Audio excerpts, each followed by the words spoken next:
प्रिय विद्यार्थियों,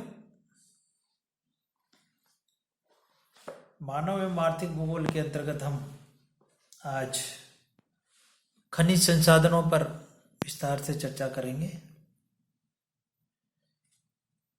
देखिए, खनिज वे प्राकृतिक पदार्थ हैं जो भूगर्भ में खनन क्रिया द्वारा बाहर निकाले जाते हैं।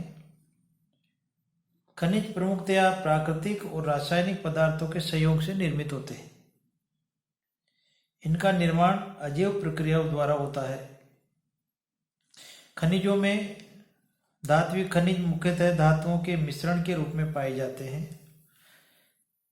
धातु युक्त खनिजों में धातुएं अलग अलग अनुपात में पिंड के रूप में तथा विभिन्न अनुपातों में मिश्रित रूप में पाए जाते हैं। खनिजों में धातुओं की मात्रा के अनुसार इनका दोहन किया जाता है। खनिज हमारे लिए अत्यंत महत्वपूर्ण संसाधन होते हैं, क्योंकि आज मनुष्य के आर्थिक विकास में खनिजों का महत्वपूर्ण स्थान है। प्राचीन काल से ही मनुष्य खनिजों का दोहन करके अपने लिए विभिन्न प्रकार की वस्तुओं का निर्माण कर विकास के पथ पर आगे बढ़ा है। तो इस प्रकार से खनिज सभ्यता के विकास के लिए अत्यधिक महत्वपूर्ण स्थान रखते हैं। खनिजों को हम 3 प्रकार में बांट सकते हैं या रख सकते हैं। पहला धात्विक खनिज, दूसरा अधात्विक खनिज और तीसरा खनिज ईंधन। तो धात्विक खनिज के अंतर्गत वे खनिज आते हैं जिसमें धातु की विभिन्न प्रकार की धातु की मात्रा होती है।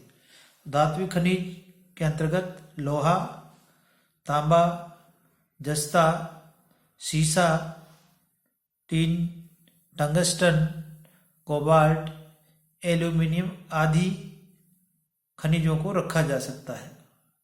दूसरा है अधात्विक खनिज। तो अधात्विक खनिजों के अंतर्गत विभिन्न प्रकार के उर्वरक खनिज, रत्न या मणि, अभ्रक, नमक आदि भूद्रव्य जो खनिज होते हैं वो इसके अंतर्गत रखे जाते हैं। तीसरे प्रकार के होते हैं खनिज ईंधन,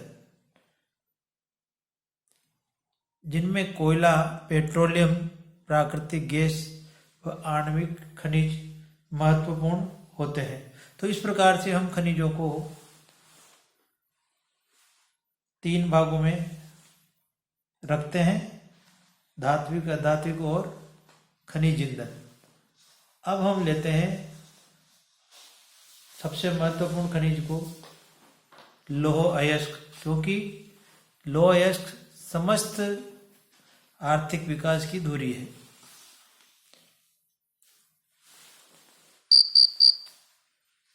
लौह अयस्क, देखिए, भूपटल के संगठन में लोहे का अंश 5% पाया जाता है। इसका उपयोग मनुष्य प्रागैतिहासिक काल से ही कर रहा है, लेकिन वर्तमान में उपयोग में विविधता के कारण ये और भी अधिक महत्वपूर्ण हो गया है, क्योंकि वर्तमान समय में काम आने वाले छोटे से छोटे यंत्र से लेकर बृहद औद्योगिक इकाइयों में चलने वाली बड़ी बड़ी मशीनें, यातायात के साधन आदि सभी वस्तुएं लोहे से ही निर्मित होती है। इसलिए लोहा वर्तमान समय में आर्थिक आधार प्रदान करता है। लौह अयस्क को 4 प्रकारों में बांटा जाता है। 4 प्रकार का लौह अयस्क होता है। पहला है मैग्नेटाइट, दूसरा हेमेटाइट, तीसरा लिमोनाइट और चौथा है साइड्राइट। मैग्नेटाइट के अंतर्गत लोहांश की मात्रा 70% तक पाई जाती है। इसका रंग काला होता है। यह आग्नेय या कायांतरित सेलों की शिराओं में मिलता है। मैग्नेटाइट लौह अयस्क में लौह के साथ ऑक्सीजन की मात्रा के मिश्रण के कारण इसमें चुंबकीय गुण पाया जाता है। इस प्रकार के जमावों को लोडस्टोन कहते हैं। आर्कटिक स्वीडन के किरुना व गिलावेयर लाइबेरिया तथा मैग्नीटोगोर्स्क में उत्तम मैग्नेटाइट लोहा मिलता है। दूसरे प्रकार है हेमेटाइट। हेमेटाइट में लौह की मात्रा 50 से 65% तक पाई जाती है। इसका रंग लाल और भूरे रंग के समान होता है। सर्वाधिक विस्तृत भाग में फैले होने तथा आसान परिष्करण के कारण यह सर्वप्रथम लौह के रूप में काम आने लगा। यह अवसादी सेलों में मिलता है और सुपीरियर झील यूएसए, लेब्राडोर व Quebec Canada, Manas गेरास Brazil, कैरिबियो Iraq रूस तथा बिल्बाओ स्पेन में हेमेटाइट के जमाव अधिक पाए जाते हैं। लिमोनाइट तीसरा प्रकार है लोह का। इसके अंतर्गत लोहांश की मात्रा 50% तक पाई जाती है। इसके अंतर्गत धातु का रंग हल्का पीलापन युक्त और भूरा होता है। इसके अंतर्गत लौह अंश ऑक्सीजन एवं हाइड्रोजन तत्वों का मिश्रण पाया जाता है। यह आदिवासी सेलों में मिलता है और इसे बोग आयरन भी कहते हैं, यानी दलदली लोहा। चौथा है साइडराइट या सिडेराइट। इसके अंतर्गत लोहांश की मात्रा 20 से 30% तक ही पाई जाती है। इसका निर्माण लौह और कार्बन के मिश्रण से होता है। सिडेराइट धातु का रंग घुसर राख के समान होता है। अधिकांश सिडेराइट जमाव जुरासिक काल के हैं। इस वर्ग का लोहा लंकाशायर के स्कंदतोर पे क्षेत्र, फ्रांस के लॉरेन तथा लग्जमबर्ग में मिलता है। तो इस प्रकार से ये 4 लौह अयस्क के प्रकार हैं: मैग्नेटाइट, हेमेटाइट, लिमोनाइट और साइडराइट। अब सबसे पहले जानना जरूरी है कि लौह अयस्क के संचित भंडार कहाँ किस देश में कितना कितना पाया जाता है। तो हम लेते हैं विश्व में लौह अयस्क के संचित भंडार।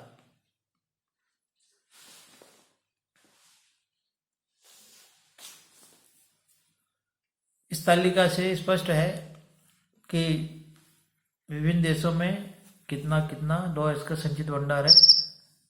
ये करोड़ टन में दिया हुआ है।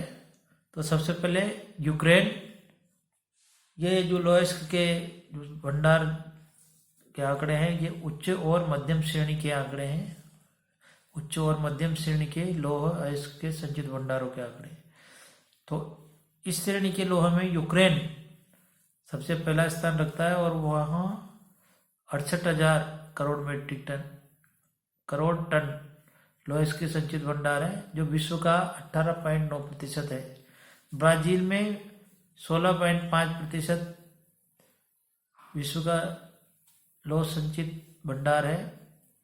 रूस में 15.1% लौह अयस्क के भंडार है विश्व के।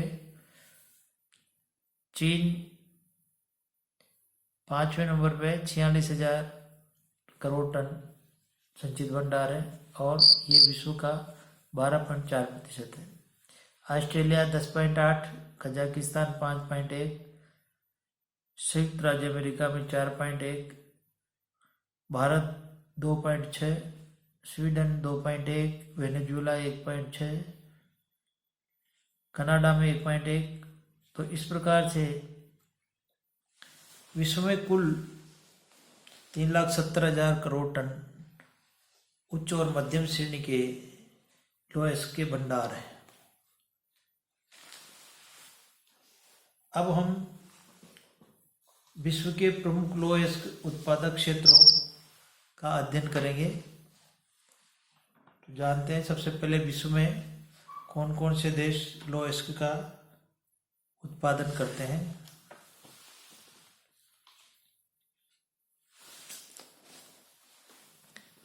मानचित्र के द्वारा विश्व के प्रमुख लौह अयस्क उत्पादक क्षेत्रों को दर्शाया गया है।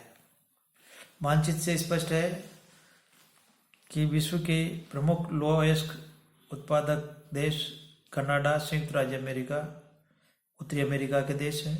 दक्षिण अमेरिका में वेनेजुएला, पेरू और ब्राज़ील प्रमुख देश हैं। अफ्रीका में अल्जीरिया, लाइबेरिया, तंजानिया और दक्षिण अफ्रीका प्रमुख लौह अयस्क उत्पादक देश हैं। इसी तरह यूरोप में France, Germany, Ukraine, great Britain, Sweden और पश्चिमी रूस वाला भाग मुख्य रूप से लौह अयस्क का उत्पादन करता है। रूस में साइबेरिया में भी लौह अयस्क के उत्पादन होता है। फिर एशिया में चीन और भारत प्रमुख लौह अयस्क उत्पादक देश हैं और ऑस्ट्रेलिया में भी लौह अयस्क का उत्पादन होता है। तो ये विश्व के प्रमुख लौह अयस्क उत्पादक देश हैं। अलग अलग देशों का लौह अयस्क उत्पादन में कितना कितना हिस्सा है, ये हम अगली कक्षा में अध्ययन करेंगे, जिसमें अलग अलग देशों में के लौह अयस्क के क्षेत्रों का हम अध्ययन करेंगे।